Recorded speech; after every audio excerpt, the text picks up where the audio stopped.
Hello and welcome to my channel. In this video we will be looking at AQA A-Level Psychology 2017 Paper 3 Example Answers for Gender, which you need to know for AQA A-Level Psychology. I hope you enjoy this video and find it helpful. Let's get started. Please note that these answers have been produced with knowledge of the mark scheme but have not been approved by the mark scheme themselves. There are 3 assessment objectives, AOs, in psychology. In this video they are color-coded. AO1 Knowledge, purple. AO2 Application, blue. AO3 Evaluation, red and green. Question 1. According to psychoanalytic theory, which two of A, B, C, D and E have a very important role in gender development? Write the 2 correct letters in your answer book. 2 marks. A. Identification. B. Imitation. C. Initiation. D. Internalization. E. Interpretation. A. Identification. D. Internalization. In 1993, a book about gender was published in New Haven. The book was written by Sandra L. Bem from Cornell University. The title was The Lenses of Gender: Transforming the Debate on Sexual Inequality. The book was published by Yale University Press. A researcher needs to modify the above information to include Bem's book in the references section of a scientific report. Question 2. Write the full reference for this book as it should appear in the reference section of the researcher's report. 2 marks. Bem, S.L., 1993, The Lenses of Gender, Transforming the Debate on Sexual Inequality. New Haven. Yale University Press. 2 mothers are talking about their respective children Ben and Dido. One of the children has Turner's syndrome and the other has Klinefelter's syndrome. Ben's mum says he had problems at school, and there were physical differences too. Dido's mum says she did better at schoolwork in some ways than other children. But physically, there will always be noticeable differences. Question 3. Referring to the comments about Ben and Dido, outline Turner's syndrome and Klinefelter's syndrome. 4 marks. Ben is male. Klinefelter's syndrome is a chromosomal disorder occurring in males with an extra X chromosome, XXY pattern. School problems mentioned by Ben's mum include problems reading and writing, a tendency to get upset and depressed easily, passivity compared to other boys. Physical differences referred to by Ben's mum might include extra height and long legs, small testes, and lacking facial hair. Dido is female. Turner's syndrome is a chromosomal disorder occurring in females with a missing X chromosome, XO pattern. Effects at school mentioned by Dido's mum might include good language skills and reading. Physical effects referred to by Dido's mum might include short stature, no breast development, short neck, later infertility. Question 4. Discuss what psychological research has told us about atypical gender development. 16 marks. Gender dysphoria, gender identity disorder, is a psychiatric condition where there is an inconsistency, conflict, mismatch or incongruence between one's assigned gender, on the basis of external sexual characteristics, and the expressed gender or psychological perception of self as male or female. A person whose biological characteristics are typically male will nevertheless feel female, or a person with typically female biological characteristics will nevertheless feel male. A person may experience strong and persistent feelings of identification with the opposite sex, resulting in depression, anxiety, and stress, due to a person feeling discomfort with their own assigned sex. Because of this, gender dysphoria is recognized as a psychological disorder in DSM-5.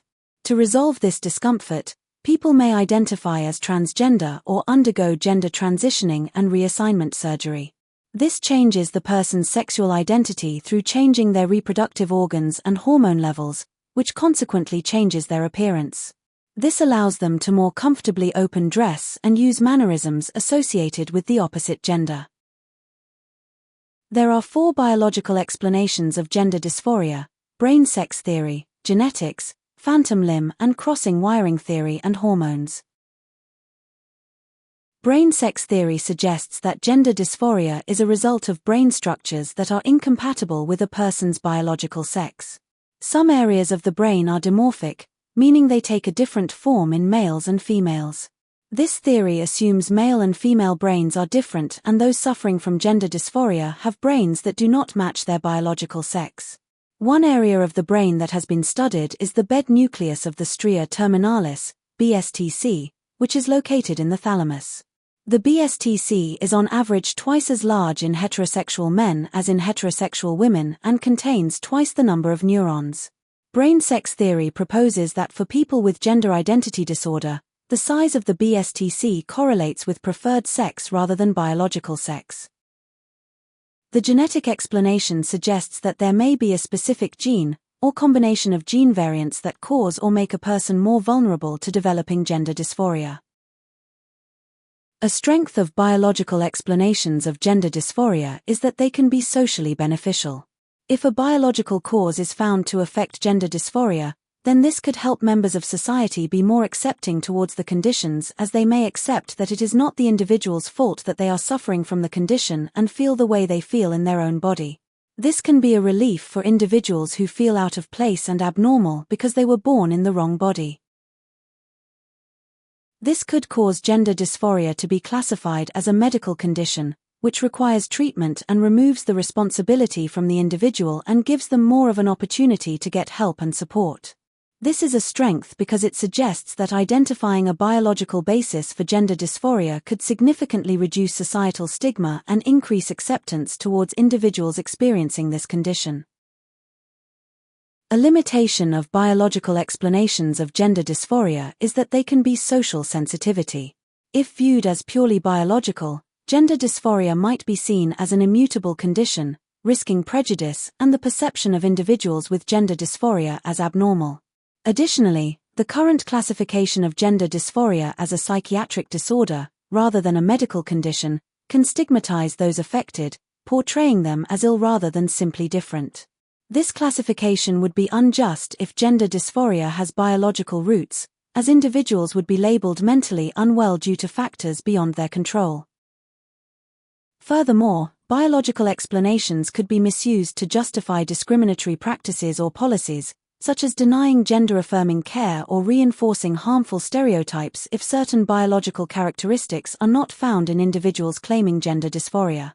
This is a limitation because it suggests that biological explanations for gender dysphoria might oversimplify the condition, potentially leading to stigmatization and misuse. Social explanations of gender dysphoria take a learning theory approach, behaviorist and social learning theory, and suggest that gender dysphoria is learnt from the environment through socialization. The social learning theory suggests that children learn gender dysphoric behaviors through identification, imitation, and modeling, and these behaviors are maintained through operant conditioning via positive and negative reinforcement. Many young children will observe and imitate their opposite-sex parental role models' behavior, and through this will experiment with gender role behavior. For example, a young boy might observe his mother receiving compliments on her dress, vicarious reinforcement, and imitate this behavior by wearing a dress or jewelry. A young girl might observe her dad being desired by her mother for being dominant and working, vicarious reinforcement, and imitate this by pretending to be dad when playing games that imitate families. Parents or other adults may encourage this behavior through reinforcement, and children may be rewarded for displaying and exhibiting cross-gender behavior. For example, a boy may be complimented and praised for wearing a dress, or a girl may be respected for showing confidence and leadership skills in a family situation. This creates a conflict between the child's anatomical and biological sex and psychological gender, leading to gender dysphoria. Conditioning experiences may explain why more children than adults are identified with gender dysphoria. It may be that because early life experiences are dominated by the family, where cross-gender behaviors are tolerated or even encouraged, influence the diagnosis when young. It may therefore also be that as they grow up and people outside the family exert an influence, prejudice, bullying, or even stigmatization that prevents them gaining employment, prevents people from expressing such a disorder as they opt to hide it. A strength of social explanations of gender dysphoria is that they are supported by research. Riekers and Lovars, 1974, evaluated the behavioral treatment of deviant sex role behaviors in a male child. They investigated the use of reinforcement and punishment to target non-gender conforming behaviors of a 5-year-old male child. The researchers coached the parents to praise the boy when he played with masculine-associated toys and ignore the boy and give him a red token when he played with feminine-associated toys. These red tokens could result in any of 3 outcomes: losing a blue token, going into timeout, or being spanked by his father. The researchers would reassure the parents, e.g., "You're doing the right thing." They observed the behavior changes that they sought, but that the boy's masculine behaviors were not generalizing to situations when he was alone. They also found that the most effective form of punishment for the boy's behavior was when the red tokens were backed up by spanking. This is a strength because it suggests that gender-related behaviors can be shaped through external influences such as reinforcement and punishment, highlighting the role of social factors in the development of gender expression. A limitation of Riekers and Lovars, 1974, study is that it breaks ethical guidelines.